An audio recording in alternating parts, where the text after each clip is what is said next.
ಸ್ನೇಹಿತರೆ, ನಾವಿವಾಗ ನೋಡ್ತಿರುವಂತ ಮೂವಿ 1951 ಮತ್ತೆ 1952ರಲ್ಲಿ ನಡೆದಂತ ಸತ್ಯ ಘಟನೆ. ಆಯಿಲ್ ಟ್ಯಾಂಕರ್ ಗಳನ್ನ ತಗೊಂಡೋಗ್ತಿರುವಂತ ಒಂದು ಶಿಪ್ ಸಮುದ್ರದ ಮಧ್ಯದಲ್ಲಿ ಅರ್ಧಕ್ಕೆ ಕಟ್ಟಾಗಿ ಒಂದ್ ಭಾಗ ನೀರೊಳಗಡೆ ಮುಳುಗೋಗ್ಬಿಡುತ್ತೆ. ಆದ್ರೆ ಉಳಿದಿರುವಂತ ಇನ್ನೊಂದ್ ಭಾಗದಲ್ಲಿ ಸುಮಾರು 20 ರಿಂದ 25 ಜನ ಜೀವಂತವಾಗಿರ್ತಾರೆ. ಅವರು ಬದುಕೋದಕ್ಕೆ ಎಷ್ಟೆಲ್ಲ ಕಷ್ಟ ಪಡ್ತಾರೆ, ಅವರು ಬದುಕಿ ದಡಕ್ ಬರ್ತಾರ ಇಲ್ವಾ ಅನ್ನೋದನ್ನ ನೀವೇನಾದ್ರೂ ತಿಳ್ಕೋಬೇಕು ಅಂದ್ರೆ ತಪ್ಪದೆ ಈ ಮೂವಿನ ಕೊನೆ ತನಕ ನೋಡ್ಬೇಕು. ಅಂದಾಗೆ ನಾವಿವಾಗ ನೋಡ್ತಿರುವ ಮೂವಿ ದ ಫೈನೆಸ್ಟ್ ಅವರ್ ಅಂತ. ಖಂಡಿತವಾಗ್ಲೂ ಈ ಮೂವಿ ತುಂಬಾನೇ ಡಿಸಾಸ್ಟರ್ ಥ್ರಿಲ್ಲಿಂಗ್ ಅಡ್ವೆಂಚರ್ ಮೂವಿ ಅಂತಾನೆ ಹೇಳ್ಬಹುದು. ಅದರಿಂದ ಇನ್ನ ಜಾಸ್ತಿ ತಡ ಮಾಡದೆ ಈ ಮೂವಿಯ ಸ್ಟೋರಿ ಕಡೆ ಹೋಗೋಣ.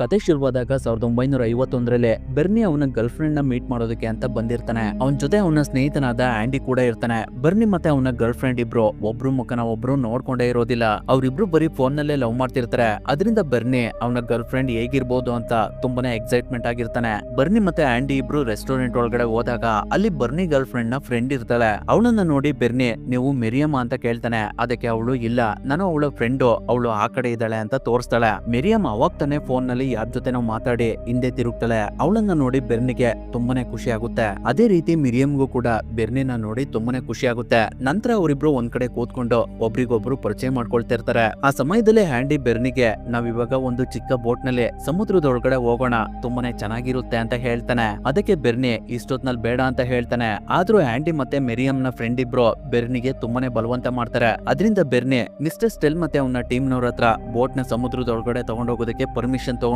ಮೆರಿಯಮ್ ಮತ್ತೆ ಅವಳ ಫ್ರೆಂಡ್ ನ ಅವತ್ ರಾತ್ರಿ ಬೆರ್ನಿ ಮತ್ತೆ ಆಂಡಿ ಇಬ್ರು ಸಮುದ್ರದೊಳಗಡೆ ಕರ್ಕೊಂಡು ಹೋಗ್ತಾರೆ. ಈಗಿರ್ಬೇಕಾದ್ರೆ ಫೆಬ್ರವರಿ 17, 1952 ನಲ್ಲಿ ಬೆರ್ನಿ ಮತ್ತೆ ಮೆರಿಯಮ್ ಇಬ್ರು ಒಂದು ಫಂಕ್ಷನ್ ನಲ್ಲಿ ಡ್ಯಾನ್ಸ್ ಮಾಡ್ತಿರ್ಬೇಕಾದ್ರೆ ಮೆರಿಯಮ್ ಬೆರ್ನಿಗೆ ನನ್ನನ್ನ ಮದ್ವೆ ಆಗ್ತೀಯ ಅಂತ ಕೇಳ್ತಾಳೆ. ಅದಕ್ಕೆ ಬೆರ್ನಿ ಸ್ವಲ್ಪ ಯೋಚನೆ ಮಾಡಿ ಇಲ್ಲ ಅಂತ ಹೇಳ್ತಾನೆ. ಅದರಿಂದ ಮೆರಿಯಮ್ಗೆ ಸಖತ್ ಬೇಜಾರಾಗಿ ಅವಳು ಪಾರ್ಟಿಯಿಂದ ಮನೆ ಕಡೆ ಹೋಗ್ತಿರ್ತಾಳೆ. ಅವಾಗ ಅವಳಿಂದ ಬೆರ್ನಿ ಓಕೆ, ಮೆರಿಯಮ್ ಇದು ಮದ್ವೆ ಆಗುವಂತ ಸಮಯ ಅಲ್ಲ, ಯಾಕಂದ್ರೆ ಇವಾಗ ಚಳಿಗಾಲ ನಡೀತಿದೆ. ಕಳೆದ ವರ್ಷದಂತೆ ಈ ವರ್ಷನೂ ಸ್ಟ್ರೋಮ್ ಬರುವಂತ ಸಾಧ್ಯತೆ ಇದೆ. ಈ ಸಮಯದಲ್ಲಿ ನನಗೆ ತುಂಬಾನೇ ಕೆಲಸ ಇರುತ್ತೆ ಅಂತ ಹೇಳ್ತಾನೆ. ಅದಕ್ಕೆ ಮೆರಿಯಮ್ ನೀನು ಸ್ಟ್ರೋಮಿಗೆ ಎದುರ್ಕೊಂಡು ನನ್ನನ್ನ ಮದ್ವೆ ಆಗ್ತಿಲ್ವಾ ಅಂತ ಕೇಳ್ತಾಳೆ. ಅವಾಗ ಬೆರ್ನಿ ಆಗಲ್ಲ ಮೆರಿಯಮ್, ನನಗೆ ನಿನ್ನನ್ನ ಮಿಸ್ ಮಾಡ್ಕೊಳ್ಳೋದಕ್ಕೆ ಸ್ವಲ್ಪನೂ ಇಷ್ಟ ಇಲ್ಲ, ಸರಿ ನೀನೇ ಹೇಳು ನಾವು ಯಾವಾಗ ಮದ್ವೆ ಆಗೋಣ ಅಂತ ಕೇಳ್ತಾನೆ. ಅದಕ್ಕೆ ಮೆರಿಯಮ್ ಏಪ್ರಿಲ್ 16 ಚೆನ್ನಾಗಿದೆ, ನಿನಗ್ ಓಕೆನಾ ಅಂತ ಕೇಳ್ತಾಳೆ. ಅವಾಗ ಬೆರ್ನಿ ನನಗ್ ಓಕೆ, ಆದ್ರೆ ನಾನು ನನ್ನ ಕಮಾಂಡಿಂಗ್ ಆಫೀಸರ್ ಹತ್ರ ಪರ್ಮಿಷನ್ ತಗೊಂಡು ನಾಳೆ ನಿನಗೆ ಈ ವಿಷಯನ ತಿಳಿಸ್ತೀನಿ ಅಂತ ಹೇಳಿ ಮೆರಿಯಮ್ ನ ಅಲ್ಲಿಂದ ಕಳಿಸ್ತಾನೆ. ಅದೇ ರಾತ್ರಿ ಪೆಂಡಲ್ಟೋನ್ T2 ಆಯಿಲ್ ಟ್ಯಾಂಕರ್ ಶಿಪ್ ಒಂದು ಉತ್ತರ ಪೂರ್ವ ಕಡೆ ಹೋಗ್ತಿರುತ್ತೆ. ಅವತ್ತು ಸಮುದ್ರದಲ್ಲಿ ಬಿರುಗಾಳಿ ತುಂಬಾನೇ ಜಾಸ್ತಿ ಇರುತ್ತೆ. ಪೆಂಡಲ್ಟೋನ್ ಶಿಪ್ ನ ಒಂದು ಜಾಗದಲ್ಲಿ ಅವಾಗ ತಾನೇ ವೆಲ್ಡಿಂಗ್ ಮಾಡಿರ್ತಾರೆ. ಅದ್ರಲ್ಲಿ ಏನಾದ್ರೂ ವಾಟರ್ ಲೀಕ್ ಆಗ್ತಿದ್ಯಾ ಅಂತ ಸೈಬರ್ ಟ್ರಾಯ್ ಚೆಕ್ ಮಾಡ್ತಿರ್ತಾನೆ. ಅವಾಗ ಇದ್ದಕ್ಕಿದ್ದ ಹಾಗೆ ಆ ವೆಲ್ಡಿಂಗ್ ಬ್ರೇಕ್ ಆಗಿ ಅದ್ರೊಳಗಡೆಯಿಂದ ನೀರ್ ನುಗ್ಗೋದಕ್ಕೆ ಸ್ಟಾರ್ಟ್ ಆಗುತ್ತೆ. ಆ ನೀರ್ನ ಸ್ಟಾಪ್ ಮಾಡೋದಕ್ಕೆ ಶಿಪ್ ನಲ್ಲಿ ಇದ್ದವರೆಲ್ಲ ತುಂಬಾನೇ ಟ್ರೈ ಮಾಡ್ತಾರೆ. ಆದ್ರೆ ಅವ್ರ ಕೈಲಿ ಆಗ್ತಾ ಇರೋದಿಲ್ಲ. ಇಂಜಿನ್ ರೂಮ್ ಒಳಗಡೆ ಎಲ್ಲ ತುಂಬಾನೇ ನೀರ್ ತುಂಬಿಕೊಳ್ತಾ ಇರುತ್ತೆ. ಈಗಿರ್ಬೇಕಾದ್ರೆ ಜಾನ್ ಆಯಿಲ್ ಟ್ಯಾಂಕರ್ ಗಳನ್ನ ನೋಡೋದಕ್ಕೆ ಅಂತ ಶಿಪ್ ಮೇಲ್ಗಡೆ ಬಂದಾಗ ಅವನಿಗೆ ತುಂಬಾನೇ ಆಶ್ಚರ್ಯ ಆಗುತ್ತೆ. ಯಾಕಂದ್ರೆ ಅವ್ರು ಹೋಗ್ತಿದ್ದಂತ ಶಿಪ್ ಅರ್ಧ ಕಟ್ಟಾಗಿ ಸಪರೇಟ್ ಆಗ್ಬಿಟ್ಟಿರುತ್ತೆ. ಬರೀ ಅಷ್ಟೇ ಅಲ್ಲ, ಕಟ್ ಆಗಿರುವಂತ ಅರ್ಧ ಭಾಗ ಸಮುದ್ರದೊಳಗಡೆ ಮುಳುಗೋಗ್ತಿರುತ್ತೆ. ಅಲ್ಲಿಗೆ ಆ ಸೀನ್ ಕಟ್ಟಾಗಿ ಬೆರ್ನಿ ಅವನ ಆಫೀಸರ್ ಹತ್ರ ಬಂದು ಮದ್ವೆಗೆ ಅವರ ಪರ್ಮಿಷನ್ ತಗೊಳ್ತಿರೋದನ್ನ ತೋರಿಸ್ತಾರೆ. ಆದ್ರೆ ಅವರು ಬೆರ್ನಿಗೆ ಸರಿಯಾಗಿ ರೆಸ್ಪಾನ್ಸ್ ಮಾಡ್ತಿರೋದಿಲ್ಲ, ಕೆಲಸದಲ್ಲಿ ತುಂಬಾನೇ ಬ್ಯುಸಿ ಆಗಿರ್ತಾರೆ. ಈ ಕಡೆ ಶಿಪ್ ನಲ್ಲಿ ಇದ್ದವರೆಲ್ಲ ಅರ್ಧ ಕಟ್ಟಾಗಿ ಸತ್ತೋಗಿರೋರ್ಗೆಲ್ಲ ಪ್ರಾರ್ಥನೆ ಮಾಡ್ತಿರ್ತಾರೆ. ಆ ಸಮಯದಲ್ಲಿ ಫ್ರಾಂಕ್ ಸೈಬರ್ಟ್ ಹತ್ರ ಬಂದು ಎಲ್ಲರಿಗೂ ಏನ್ ಮಾಡ್ಬೇಕು ಅಂತಾನೆ ಗೊತ್ತಾಗ್ತಾ ಇಲ್ಲ, ಇದಕ್ಕೆಲ್ಲ ನೀನೇ ಏನಾದ್ರೂ ಮಾಡ್ಬೇಕು, ನೀನ್ ಹೇಳಿದ್ರೆ ಎಲ್ಲರೂ ಕೇಳ್ತಾರೆ ಅಂತ ಹೇಳ್ತಿರ್ತಾನೆ. ಯಾಕಂದ್ರೆ ಆ ಶಿಪ್ ನ ಇಂಜಿನಿಯರ್ ಸೈಬರ್ಟ್ ಆಗಿರ್ತಾನೆ. ಇನ್ನೊಂದ್ ಕಡೆ ಬ್ರೌನ್ ಎಲ್ಲರಿಗೂ ರೇಡಿಯೋ ರೂಮ್ ಸಂಪೂರ್ಣವಾಗಿ ನಾಶ ಆಗಿದೆ, ಅದರಿಂದ ನಾವು ಯಾರಿಗೂ ಕಾಲ್ ಮಾಡೋದಕ್ಕೆ ಆಗೋದಿಲ್ಲ. ನಮ್ಮ ಹತ್ರ ಇವಾಗ ಉಳ್ತಿರೋದು ಗಾರ್ಸಿಯಾ ಶಾರ್ಟ್ ವೇವ್ ಒಂದೇ, ಅದರಲ್ಲಿ ಸಿಗ್ನಲ್ ನ ಪತ್ತೆ ಮಾಡೋದು ತುಂಬಾನೇ ಕಷ್ಟ. ಅದರಿಂದ ನಾವು ಎಲ್ಲಿದೀವಿ ಅನ್ನೋದು ಯಾರಿಗೂ ಗೊತ್ತಾಗೋದಿಲ್ಲ. ನಮ್ಮನ್ನ ಕಾಪಾಡೋದಕ್ಕೆ ಇಲ್ಲಿಗೆ ಯಾರು ಬರೋದಿಲ್ಲ. ಹಾಗಾಗಿ ನಾವು ಇವಾಗ್ಲೇ ಲೈಫ್ ಬೋಟ್ಸ್ ಗಳನ್ನ ತಗೊಂಡು ಇಲ್ಲಿಂದ ಹೋಗೋದು ಒಳ್ಳೇದು ಅಂತ ಹೇಳ್ತಿರ್ತಾನೆ. ಅದಕ್ಕೆ ಕ್ವಾರಿ ಈ ಬಿರುಗಾಳಿಯಲ್ಲಿ ಲೈಫ್ ಬೋಟ್ಸ್ ಗಳನ್ನ ತಗೊಂಡು ಸಮುದ್ರದೊಳಗಡೆ ಹೋಗೋದು ಅಷ್ಟೊಂದು ಸೇಫ್ ಅಲ್ಲ, ಯಾಕಂದ್ರೆ ಆ ಬೋಟ್ ಗಳು ತುಂಬಾನೇ ಚಿಕ್ಕದಾಗಿರ್ತವೆ. ಅದರಿಂದ ಬಿರುಗಾಳಿಗೆ ಆ ಬೋಟ್ ಗಳು ಪಲ್ಟಿ ಆಗುವಂತ ಸಾಧ್ಯತೆ ಇರುತ್ತೆ ಅಂತ ಹೇಳ್ತಿರ್ತಾನೆ. ಅವಾಗ ಅಲ್ಲಿಗೆ ಸೈಬರ್ಟ್ ಬಂದು ಇಂಜಿನ್ ರೂಮ್ ಒಳಗಡೆ ತುಂಬಾನೇ ನೀರ್ ತುಂಬಿಕೊಳ್ತಾ ಇದೆ. ಆ ನೀರ್ ಏನಾದ್ರೂ ಇಂಜಿನ್ ಹೊಗೆ ಪೈಪ್ ಒಳಗಡೆ ಹೋದ್ರೆ ಇಂಜಿನ್ ಸ್ಟಾಪ್ ಆಗುತ್ತೆ. ಇಂಜಿನ್ ಏನಾದ್ರೂ ಸ್ಟಾಪ್ ಆದ್ರೆ ಎಲ್ಲಾ ಕಡೆ ಪವರ್ ಹೋಗುತ್ತೆ. ಅವಾಗ ಶಿಪ್ ಆದಷ್ಟು ಬೇಗ ನೀರ್ ಒಳಗಡೆ ಮುಳುಗುತ್ತೆ. ನಮ್ಗಿನ್ನ ಕೇವಲ 4 ರಿಂದ 5 ಗಂಟೆಗಳ ಕಾಲ ಸಮಯ ಇದೆ. ನಾವು ಸ್ಟೈರಿಂಗ್ ಗೆ ಒಂದು ಸ್ಟೀಲ್ ಬೀಮ್ ನ ಹಾಕಿ ಅದಕ್ಕೆ ಒಂದು ಪುಲ್ಲಿನ ಜಾಯಿಂಟ್ ಮಾಡಿದ್ರೆ ಶಿಪ್ ನ ಮ್ಯಾನ್ಯುಯಲ್ ಆಗೇನೆ ಕಂಟ್ರೋಲ್ ಮಾಡಬಹುದು ಅಂತ ಹೇಳ್ತಿರ್ತಾನೆ. ಅಷ್ಟರಲ್ಲಿ ಅವ್ರಿಗೆ ರೇಡಿಯೋ ಸಿಗ್ನಲ್ ಸಿಕ್ಬಿಡುತ್ತೆ. ಅದ್ರಲ್ಲಿ ಅದ್ರಲ್ಲಿ ಇವ್ರ ತರನೇ ಇನ್ನೊಂದ್ ಶಿಪ್ ನೀರೊಳಗಡೆ ಮುಳುಗೋಗಿದೆ ಅಂತ ಬರ್ತಿರುತ್ತೆ. ಅದನ್ನ ಕೇಳಿ ಎಲ್ರು ಹಾಗಾದ್ರೆ ನಮ್ಮನ್ನ ಸೇವ್ ಮಾಡೋದಕ್ಕೆ ಇಲ್ಲಿಗೆ ಯಾರು ಬರೋದಿಲ್ಲ ಅಂತ ಮಾತಾಡ್ಕೊಳ್ತಿರ್ತಾರೆ. ಈ ಕಡೆ ಮೆರಿಯಂ ಕಾಲ್ ಸೆಂಟರ್ ನಲ್ಲಿ ಕೆಲಸ ಮಾಡ್ತಿರೋದ್ರಿಂದ ಅವಳು ಬೆರ್ನಿಗೆ ಕಾಲ್ ಮಾಡಿ ಮಾತಾಡ್ತಿರ್ತಾಳೆ. ಅವಾಗ ಬೆರ್ನಿ ಇವಾಗ ನನ್ಗೆ ಮಾತಾಡೋದಕ್ಕೆ ಟೈಮ್ ಇಲ್ಲ, ನಾನು ಆಮೇಲೆ ಕಾಲ್ ಮಾಡ್ತೀನಿ ಅಂತ ಹೇಳ್ತಿರ್ತಾನೆ. ಅವಾಗ ಅಲ್ಲಿಗೆ ಡೆನಿಲ್ ಬಂದು ಬ್ಯಾಂಕ್ಸ್ಗೆ ನೀನು ಒಂದು ಟೀಮ್ ನ ರೆಡಿ ಮಾಡ್ಕೊಂಡು ನಮ್ಮ ಓಲ್ಡ್ ಹಾರ್ಬರ್ ಹತ್ರ ಹೋಗಿ ಸೀದಾ 20 ಮೈಲ್ಸ್ ನಷ್ಟು ದೂರ ಇರುವಂತ ನ್ಯಾಂಟ್ಯಾಕುಟ್ ಹತ್ರ ಹೋಗು ಅಂತ ಹೇಳ್ತಿರ್ತಾರೆ. ಅದಕ್ಕೆ ಬ್ಯಾಂಕ್ಸ್ ಈ ವಾತಾವರಣದಲ್ಲಿ ನಾವು ಅಲ್ಲಿಗೆ ಹೋಗೋದಕ್ಕೆ ಸಾಧ್ಯ ಇಲ್ಲ, ಅದರಿಂದ ನಾವು ಔಟ್ ಆಫ್ ಸ್ಟೇಜ್ ಹಾರ್ಬರ್ ಹತ್ರ ಹೋಗೋದು ಸೇಫ್ ಅಂತ ಹೇಳ್ತಾನೆ. ಅದಕ್ಕೆ ಡೆನಿಲ್ ಕೂಡ ಒಪ್ಕೊಳ್ತಾನೆ. ಅದರಿಂದ ಬೆರ್ನಿ, ಹ್ಯಾಂಡಿ ಮತ್ತೆ ರಿಚರ್ಡ್ ಎಲ್ರು ಔಟ್ ಆಫ್ ಸ್ಟೇಜ್ ಹಾರ್ಬರ್ ಹತ್ರ ಹೋಗ್ತಿರ್ತಾರೆ. ಆ ಸಮಯದಲ್ಲಿ ಹ್ಯಾಂಡಿಗೆ ಸಖತ್ ಕೋಲ್ಡ್ ಆಗಿ ಅವನಿಗೆ ಹುಷಾರ್ ಇರೋದಿಲ್ಲ. ಅದರಿಂದ ಬೆರ್ನಿ ಮತ್ತೆ ರಿಚರ್ಡ್ ಇಬ್ರು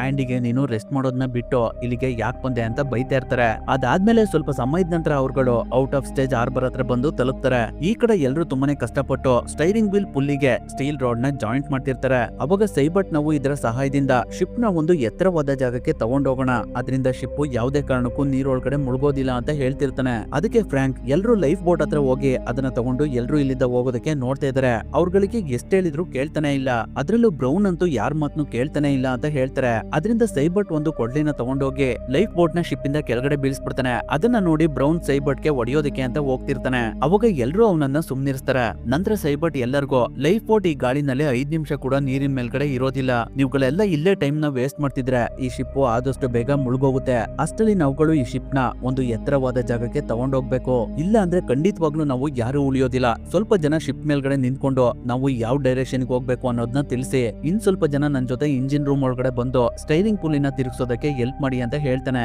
ಅವಾಗ ಎಲ್ರು ಸೈಬರ್ಟ್ ಗೆ ಹೆಲ್ಪ್ ಮಾಡೋದಕ್ಕೆ ಒಪ್ಕೊಳ್ತಾರೆ. ಇನ್ನೊಂದ್ ಕಡೆ ರಿಚರ್ಡ್ ಗೆ ಅವರ ಆಫೀಸ್ ಪಕ್ಕ ಇರುವಂತ ಸಮುದ್ರದೊಳಗಡೆ ಒಂದು ಶಿಪ್ ತುಂಬಾ ಜೋರಾಗಿ ಆರನ್ ಮಾಡ್ಕೊಂಡು ಹೋಗ್ತಿರೋದು ಕಾಣುತ್ತೆ. ಆ ವಿಷಯನ ಅವನು ಬೆರ್ನಿಗ್ ಬಂದು ತಿಳಿಸ್ತಾನೆ. ಅದಕ್ಕೆ ಬೆರ್ನಿ ಗಾಳಿ ದಕ್ಷಿಣ ದಿಕ್ಕಿಗೆ ತುಂಬಾ ಜೋರಾಗಿ ಬೀಸ್ತಾ ಇದೆ, ಮೋಸ್ಟ್ಲಿ ಆ ಶಿಪ್ ಕೂಡ ದಕ್ಷಿಣದಲ್ಲಿರುವಂತ ಓವರ್ ಬಾರ್ ಕಡೆ ಹೋಗ್ತಿರಬಹುದು. ನಾವ್ ಇವಾಗ ವಾಪಸ್ ಆಫೀಸಿಗೆ ಹೋಗಿ ಈ ವಿಷಯನ ಡೆನಲಿಗ್ ತಿಳಿಸಿ ಮುಂದೆ ಏನ್ ಮಾಡೋದು ಅಂತ ಡಿಸ್ಕಸ್ ಮಾಡೋಣ ಅಂತ ಹೇಳಿ ಎಲ್ರು ಮತ್ತೆ ವಾಪಸ್ ಆಫೀಸಿಗೆ ಬಂದು ಆ ವಿಷಯನ ಅವರು ಅವರ ಐಆರ್ ಆಫೀಸರ್ ಆದ ಡೆನಲಿಗ್ ತಿಳಿಸ್ತಾರೆ. ಅದಕ್ಕೆ ಡೆನೆಲ್ ಒಂದೇ ದಿನದಲ್ಲಿ 2 ಶಿಪ್ ಹಾಳಾಗಿರೋದು ನಮ್ಮೆಲ್ಲರ ದುರಾದೃಷ್ಟ.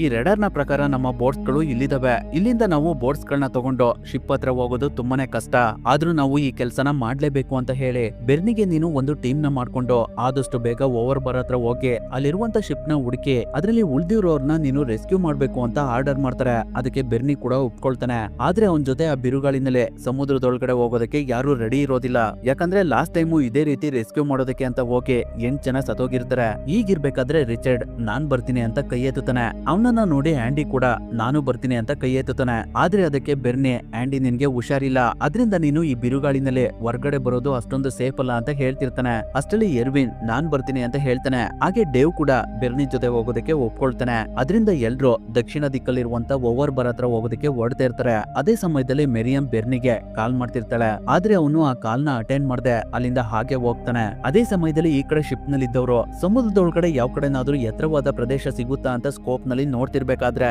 ಒಂದು ಮೈಲ್ಸ್ ನಷ್ಟು ದೂರದಲ್ಲೇ ಅವರಿಗೆ ಒಂದು ಜಾಗ ಕಾಣುತ್ತೆ. ಅದರಿಂದ ಫ್ರಾಂಕ್ ಒಬ್ನಿಗೆ ರೆಡರ್ ನ ಪ್ರಕಾರ 15 ಡಿಗ್ರಿ ಪೂರ್ವದ ಕಡೆ 80 ಡಿಗ್ರಿ ಕಂಪಾಸ್ ನ ಫಿಕ್ಸ್ ಮಾಡುವಂತ ಸೈಬರ್ಟ್ ಗೆ ತಿಳಿಸು ಅಂತ ಹೇಳ್ತಾನೆ. ಆ ವಿಷಯನ ಎಲ್ಲರೂ ಸೇರ್ಕೊಂಡು ಸೈಬರ್ಟ್ ಗೆ ತಿಳಿಸ್ತಾರೆ. ಅವಾಗ ಅವನು ಬೋಟ್ ಸ್ಟೈರಿಂಗ್ ನ ಫ್ರಾಂಕ್ ಹೇಳಿದ ಕಡೆನೆ ಸೆಟ್ ಮಾಡ್ತಾನೆ. ಈ ಕಡೆ ಬೆರ್ನಿ ಟೀಮ್ ಒಂದು ಬೋಟ್ ಹತ್ರ ಬಂದು ಮ್ಯಾಪ್ ನಲ್ಲಿ ಓವರ್ ಬಾರ್ ಎಲ್ಲಿದೆ ಅಂತ ನೋಡ್ಕೊಂಡು ಬೋಟ್ ನ ಸ್ಟಾರ್ಟ್ ಮಾಡ್ಕೊಂಡು ಅಲ್ಲಿಂದ ಹೊರಡ್ತಾರೆ. ಸ್ನೇಹಿತರೆ, ಓವರ್ ಬಾರ್ ಅಂದ್ರೆ ಸಮುದ್ರದೊಳಗಡೆ ಇರುವಂತ ಎತ್ತರವಾದ ಪ್ರದೇಶ ಅಂತ, ಅದಕ್ಕೆ ಐಲ್ಯಾಂಡ್ ಅಂತಾನೂ ಕೂಡ ಹೇಳ್ಬಹುದು. ಇನ್ನೊಂದ್ ಕಡೆ ಮೆರಿಯಂ ಬೆರ್ನಿ ಫೋನ್ ನ ಅಟೆಂಡ್ ಮಾಡ್ತಿದ್ರಿಂದ ಅವಳು ನೇರವಾಗಿ ಅವನ ಆಫೀಸ್ ಹತ್ರನೇ ಬಂದು ಆಂಡಿ ಹತ್ರ ಬೆರ್ನಿ ಸಮುದ್ರದೊಳಗಡೆ ಹೋಗಾಯ್ತಾ ಅಂತ ಕೇಳ್ತಾಳೆ. ಅವಳನ್ನ ನೋಡಿ ಅಲ್ಲಿದ್ದವರೆಲ್ಲ ಶಾಕ್ ಆಗ್ತಾರೆ. ಆಂಡಿ ಮೆರಿಯಂಗೆ ನೀನು ಇಲ್ಲಿಗೆ ಯಾಕೆ ಬಂದೆ, ಹಾಗೆಲ್ಲ ನೀನು ಇಲ್ಲಿಗೆ ಬರೋ ಆಗಿಲ್ಲ ಅಂತ ಹೇಳ್ತಿರ್ತಾನೆ. ಅದಕ್ಕೆ ಮೆರಿಯಂ ನಾನು ನಿನ್ನ ಆಫೀಸರ್ ಹತ್ರ ಮಾತಾಡ್ಬೇಕು, ಬೆರ್ನಿ ಮತ್ತೆ ನನಗೆ ಮದ್ವೆ ಫಿಕ್ಸ್ ಆಗಿದೆ, ಈ ಟೈಮ್ ನಲ್ಲಿ ಅವರು ಬೆರ್ನಿನ ಯಾಕೆ ಸಮುದ್ರದೊಳಗಡೆ ಕಳ್ಸಿದ್ರು ಅಂತ ಕೇಳ್ಬೇಕು ಅಂತ ಹೇಳಿ ಸೀದಾ ಅವಳು ಡೆನಲ್ ಹತ್ರ ಬಂದು ಬೆರ್ನಿ ಮತ್ತೆ ನನಗೆ ಮದ್ವೆ ಫಿಕ್ಸ್ ಆಗಿದೆ, ದಯವಿಟ್ಟು ಬೆರ್ನಿನ ವಾಪಸ್ ಕರ್ಸಿ ಅಂತ ಕೇಳ್ತಾಳೆ. ಅದಕ್ಕೆ ಡೆನೆಲ್ ಇದೆಲ್ಲ ನಿಮ್ಮ ವೈಯಕ್ತಿಕವಾದ ವಿಷಯ, ನೀವ್ ಹೇಳ್ದಾಗೆ ನಾವು ಬೆರ್ನಿನ ವಾಪಸ್ ಕರ್ಸೋದಕ್ಕೆ ಆಗೋದಿಲ್ಲ ಅಂತ ಹೇಳ್ತಾನೆ. ಆದ್ರೂ ಕೂಡ ಮಿರಿಯಂ ತುಂಬಾನೇ ರಿಕ್ವೆಸ್ಟ್ ಮಾಡ್ಕೊಳ್ತಾ ಇರ್ತಾಳೆ. ಅವಾಗ ಡೆನೆಲ್ಗೆ ಸಖತ್ ಕೋಪ ಬಂದು ಇದು ನಿಮ್ಮ ಮನೆಯಲ್ಲ, ಮೊದ್ಲು ನೀವು ಇಲ್ಲಿಂದ ಹೋಗಿ ಅಂತ ಮೆರಿಯಂಗೆ ಸಖತ್ ಬೈತಾನೆ. ಅದರಿಂದ ಮೆರಿಯಂ ತುಂಬಾನೇ ಬೇಜಾರ್ ಮಾಡ್ಕೊಂಡು ಅಲ್ಲಿಂದ ಹೊರಡ್ತಾಳೆ. ಅವಳು ಕಾರ್ನ ತುಂಬಾ ಸ್ಪೀಡ್ ಆಗಿ ಓಡಿಸ್ತಾ ಇದ್ರಿಂದ ಸ್ಟೈರಿಂಗ್ ಕಂಟ್ರೋಲ್ ತಪ್ಪಿ ಪಕ್ಕದಲ್ಲಿದ್ದಂತ ಮಂಜುಗಡ್ಡೆಗೆ ಡ್ಯಾಶ್ ಹೊಡೆದ್ಬಿಡ್ತಾಳೆ. ಈ ಕಡೆ ಎಲ್ಲರೂ ತುಂಬಾನೇ ಕಷ್ಟಪಟ್ಟು ಶಿಪ್ ನ ಓವರ್ ಬಾರ್ ಕಡೆ ತಗೊಂಡು ಹೋಗ್ತಿರ್ತಾರೆ. ಇನ್ನೊಂದ್ ಕಡೆ ಬೆರ್ನಿ ಮತ್ತೆ ಅವನ ಟೀಮ್ ನವರೆಲ್ಲ ಬೋಟ್ ನಲ್ಲಿ ಸಮುದ್ರದೊಳಗಡೆ ಹೋಗ್ತಾ ಹೋಗ್ತಾ ಸಮುದ್ರದ ಅಲೆಗಳು ತುಂಬಾ ಎತ್ತರವಾಗಿ ಬರ್ತಾ ಇರ್ತವೆ. ಅದರಿಂದ ಬೆರ್ನಿ ಬೋಟ್ ಸ್ಪೀಡ್ ನ ಜಾಸ್ತಿ ಮಾಡ್ಕೊಂಡು ಆ ಅಲೆಗಳ ವಿರುದ್ಧ ಹೋಗ್ತಿರ್ತಾನೆ. ಆದ್ರೂ ಕೂಡ ಆ ಅಲೆಗಳು ಅವ್ರ ಬೋಟ್ ನ ಕೊಚ್ಕೊಂಡು ಬೇರೆ ಕಡೆ ತಗೊಂಡ್ ಹೋಗ್ತಾ ಇರ್ತವೆ. ಅವಾಗ ಬೋಟ್ ಇಂಜಿನ್ ಬೇರೆ ಆಫ್ ಆಗ್ಬಿಡುತ್ತೆ. ಆ ಸಮಯದಲ್ಲಿ ಒಂದು ಅಲೆ ತುಂಬಾ ಎತ್ತರವಾಗಿ ಅವ್ರ ಕಡೆನೆ ಬರ್ತಿರುತ್ತೆ. ಆ ಅಲೆ ಇನ್ನೇನ್ ಅವ್ರಗಳ ಬೋಟ್ ಹತ್ರ ಬರ್ಬೇಕು ಅಷ್ಟರಲ್ಲಿ ರಿಚರ್ಡ್ ಮತ್ತೆ ಎರ್ವಿನ್ ಇಬ್ರು ಹೇಗೋ ಮಾಡಿ ಆ ಬೋಟ್ ನ ಸ್ಟಾರ್ಟ್ ಮಾಡ್ಬಿಡ್ತಾರೆ. ಅದರಿಂದ ಬೆರ್ನಿ ಮತ್ತೆ ಬೋಟ್ ನ ಸ್ಪೀಡ್ ಮಾಡ್ಕೊಂಡು ಆ ಅಲೆ ವಿರುದ್ಧ ಹೋಗ್ತಾನೆ. ಅದೇ ರೀತಿ ತುಂಬಾ ಅಲೆಗಳು ಒಂದ್ರಿಂದ ಒಂದು ಬರ್ತಾನೆ ಇರ್ತವೆ. ಆದ್ರೂ ಕೂಡ ಬೆರ್ನಿ ಮತ್ತೆ ಅವನ ಟೀಮ್ ನವರೆಲ್ಲ ಆ ಅಲೆಗಳಿಗೆ ಸ್ವಲ್ಪನೂ ಭಯ ಪಡದೆ ಆ ಅಲೆಗಳ ವಿರುದ್ಧನೇ ಹೋಗ್ತಾ ಇರ್ತಾರೆ. ಆ ಅಲೆಗಳು ಯಾವ ಲೆವೆಲ್ಗೆ ಬರ್ತಾ ಇರ್ತವೆ ಅಂದ್ರೆ ಯಾರಾದ್ರೂ ಒಂದು ಕ್ಷಣ ಭಯ ಪಡ್ಬೇಕು ಆ ರೀತಿ ಅಷ್ಟೊಂದು ಎತ್ತರವಾಗಿ ಬರ್ತಾ ಇರ್ತವೆ. ಅದೇ ರೀತಿ ಅವ್ರುಗಳು ಸ್ವಲ್ಪ ದೂರ ಭಯ ಪಡದೆ ಆ ಅಲೆಗಳ ವಿರುದ್ಧ ಬಂದ್ಮೇಲೆ ಒಂದು ಜಾಗದಲ್ಲಿ ಅಲೆಗಳು ಕಮ್ಮಿ ಆಗ್ತವೆ. ಈ ಕಡೆ ಶಿಪ್ ಹತ್ರನು ಕೂಡ ತುಂಬಾ ದೊಡ್ಡದಾಗಿ ಅಲೆಗಳು ಬರ್ತಿರ್ತವೆ. ಅದರಿಂದ ಸೈಬರ್ ಶಿಪ್ ನ ರಿವರ್ಸ್ ಇಂದ ಮೂವ್ ಮಾಡಿ ಆ ಅಲೆಗಳಿಂದ ಬಚಾವ್ ಮಾಡ್ತಿರ್ತಾನೆ. ಹಾಗೆ ಅವ್ರುಗಳು ಶಿಪ್ ನ ಅಲೆಗಳಿಂದ ಬಚಾವ್ ಮಾಡ್ತಾ ಮಾಡ್ತಾ ಶಿಪ್ ನ ಒಂದು ಎತ್ತರವಾದ ಜಾಗಕ್ಕೆ ತಂದು ನಿಲ್ಲಿಸ್ತಾರೆ. ಆ ಸಮಯದಲ್ಲಿ ಆ ಶಿಪ್ ಒಳಗಡೆ ಇದ್ದವರೆಲ್ಲ ಯಾವ ಕಡೆ ಬೇಕೋ ಆ ಕಡೆ ಬಿದ್ದೋಗ್ತಾ ಇರ್ತಾರೆ. ಆದ್ರೆ ಅದರಿಂದ ಯಾರಿಗೂ ಏನೂ ಆಗೋದಿಲ್ಲ. ಶಿಪ್ಪು ಎತ್ತರವಾದ ಜಾಗಕ್ಕೆ ಬಂದು ನಿಂತಿದ್ರಿಂದ ಇನ್ಮೇಲೆ ಆ ಶಿಪ್ಪು ಮುಳುಗೋದಿಲ್ಲ ಅಂತ ಎಲ್ರು ತುಂಬಾನೇ ಖುಷಿ ಪಡ್ತಾ ಇರ್ತಾರೆ. ಇನ್ನೊಂದ್ ಕಡೆ ಬರ್ನಿ ಮತ್ತೆ ಅವನ ಟೀಮ್ ನವರೆಲ್ಲ ಹೋಗ್ತಿದ್ದಂತ ಬೋಟ್ ನ ರೇಡಿಯೋ ಸಿಗ್ನಲ್ ನಲ್ಲಿ ಬಿರುಗಾಳಿ ಜಾಸ್ತಿ ಆಗುವಂತ ಸಾಧ್ಯತೆ ಇದೆ. ಹಾಗೆ ತುಂಬಾ ಜೋರಾಗಿ ಮಳೆ ಬರ್ತಿರೋದ್ರಿಂದ ಸಮುದ್ರದ ಅಲೆಗಳು ಇನ್ನೂ ಜಾಸ್ತಿ ಆಗಬಹುದು. ಅದರಿಂದ ನೀವುಗಳು ವಾಪಸ್ ಬನ್ನಿ ಅಂತ ಹೇಳ್ತಿರ್ತಾರೆ. ಅದನ್ನ ಕೇಳಿ ರಿಚರ್ಡ್ ಕೂಡ ನಮ್ಮ ಹತ್ರ ಒಂದು ಕಂಪಸ್ ಕೂಡ ಇಲ್ಲ, ನಾವು ಇಷ್ಟು ದೂರ ಬಂದ್ರು ಆ ಶಿಪ್ಪು ಎಲ್ಲಿದೆ ಅನ್ನೋದು ನಮ್ಗೆ ಗೊತ್ತಾಗ್ತಾ ಇಲ್ಲ, ಅದರಿಂದ ನಾವು ಬೇಗ ಇಲ್ಲಿಂದ ವಾಪಸ್ ಹೋಗೋಣ ಅಂತ ಹೇಳ್ತಾನೆ. ಆದ್ರೆ ಅದಕ್ಕೆ ಬೆರ್ನಿ ಒಪ್ಪೋದಿಲ್ಲ. ರಿಚರ್ಡ್ ನಾವು 90% ನಷ್ಟು ಶಿಪ್ ಹತ್ರ ಬಂದ್ಬಿಟ್ಟಿದೀವಿ, ಇವಾಗ ವಾಪಸ್ ಹೋಗೋದು ಅಷ್ಟೊಂದು ಸರಿ ಅಲ್ಲ, ನಾವು ಈ ಕೆಲ್ಸನ 100% ನಷ್ಟು ಮಾಡೇ ಮಾಡ್ತೀವಿ ಅಂತ ಎಲ್ಲರಿಗೂ ಮೋಟಿವೇಟ್ ಮಾಡ್ತಿರ್ತಾನೆ. ಈ ಕಡೆ ಮಿರಿಯಂ ನ ಕಾರ್ ಸ್ಟಾರ್ಟ್ ಆಗದಿರೋದ್ರಿಂದ ಅವಳು ರೋಡ್ ನಲ್ಲಿ ಬರ್ತಿರುವಂತ ಒಂದು ಕಾರ್ನ ಅಡ್ಡ ಹಾಕ್ತಾಳೆ. ಆ ಕಾರ್ ನಲ್ಲಿ ಬಿಯಾ ಆನ್ಸನ್ ಮತ್ತೆ ಅವಳ ಮಕ್ಳುಗಳಿರ್ತವೆ. ಅವಳು ಮಿರಿಯಂ ನ ನೋಡಿ ಮಿರಿಯಂ ನ ಕಾರ್ ಒಳಗಡೆ ಕುತ್ಕೊಳ್ಳೋದಕ್ಕೆ ಹೇಳಿ ನೀವೇನು ಚಿಂತೆ ಮಾಡ್ಬೇಡಿ, ನಿಮ್ಮ ಕಾರ್ನ ನನ್ನ ತಮ್ಮ ತಗೊಂಡ್ ಬರ್ತಾನೆ ಅಂತ ಹೇಳಿ ಅವಳನ್ನ ಅಲ್ಲಿಂದ ಕರ್ಕೊಂಡು ಹೋಗ್ತಾಳೆ. ಈ ಕಡೆ ಶಿಪ್ ಇಂಜಿನ್ ಹೊಗೆ ಪೈಪ್ ಒಳಗಡೆ ನೀರ್ ನುಗ್ಗಿದ್ರಿಂದ ಎಲ್ಲಾ ಕಡೆ ಪವರ್ ಹೋಗುತ್ತೆ. ಇನ್ನೊಂದ್ ಕಡೆ ಬರ್ನಿ ಮತ್ತೆ ಅವನ ಟೀಮ್ ನವರೆಲ್ಲ ತುಂಬಾ ಜೋರಾಗಿ ಮಳೆ ಬರ್ತಿದ್ರು ಕೂಡ ಅದ್ರೊಳಗಡೆನೆ ಅವರು ತುಂಬಾನೇ ಕಷ್ಟಪಟ್ಟು ಹೇಗೋ ಮಾಡಿ ಶಿಪ್ ಹತ್ರ ಬರ್ತಾರೆ. ಆ ಶಿಪ್ ನ ನೋಡಿ ಅವ್ರಗಳಿಗೆ ನಂಬೋದಕ್ಕೇನೆ ಆಗ್ತಾ ಇರೋದಿಲ್ಲ, ನಾವು ನಿಜವಾಗ್ಲೂ ಶಿಪ್ ಹತ್ರ ಬಂದಿದೀವ ಅಂತ ಆಶ್ಚರ್ಯ ಪಡ್ತಿರ್ತಾರೆ. ಹಾಗೆ ಅವ್ರುಗಳು ಶಿಪ್ ಒಳಗಡೆ ಎಲ್ಲ ಲೈಟ್ ಬಿಡ್ತಿರ್ತಾರೆ. ಆ ಲೈಟ್ ನ ನೋಡಿ ಒಬ್ರು ಶಿಪ್ ಮೇಲ್ಗಡೆಯಿಂದ ಲೈಟ್ ನ ತೋರಿಸಿ ಎಲ್ಲರನ್ನೂ ಅಲ್ಲಿಗೆ ಕರ್ಕೊಂಡ್ ಬರ್ತಾರೆ. ಅಲ್ಲಿರುವಂತ ಜನಗಳನ್ನ ನೋಡಿ ರಿಚರ್ಡ್ ಮತ್ತೆ ಎರ್ವಿನ್ ಇಬ್ರು ಇಷ್ಟೊಂದ್ ಜನನ ನಾವು ಹೇಗೆ ಈ ಬೋಟ್ ನಲ್ಲಿ ಕರ್ಕೊಂಡು ಹೋಗೋದಕ್ಕೆ ಸಾಧ್ಯ,